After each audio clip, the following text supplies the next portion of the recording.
স্বামী স্ত্রীর মধ্যে প্রত্যেক দিনই অশান্তি হচ্ছে। স্বামী প্রত্যেক দিন স্ত্রীর উপর অত্যাচার করছে বা মারধর করছে, বা বাড়িতে এসে অদ্ভুত পরিস্থিতি করছে।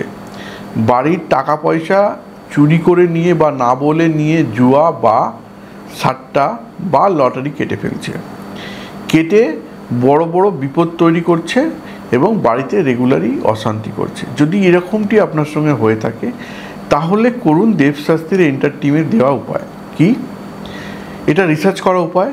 কি করবেন? 7টি পেঁচার পালক নেবেন, নিয়ে স্বামীর মাথার উপর 7 বার ঘুরিয়ে নেবেন যখন ঘুমাচ্ছে, এবং ওই পালকটি কোনো ওজন মানে অর্থাৎ ভারী জিনিসের নিচে চাপা দিয়ে রেখে দেবেন। অন্ধকার জায়গায় একটা কালো কাপড় চাপা দিয়ে দেবেন, দিয়ে তার মধ্যে একটু গঙ্গা জল দিয়ে দেবেন।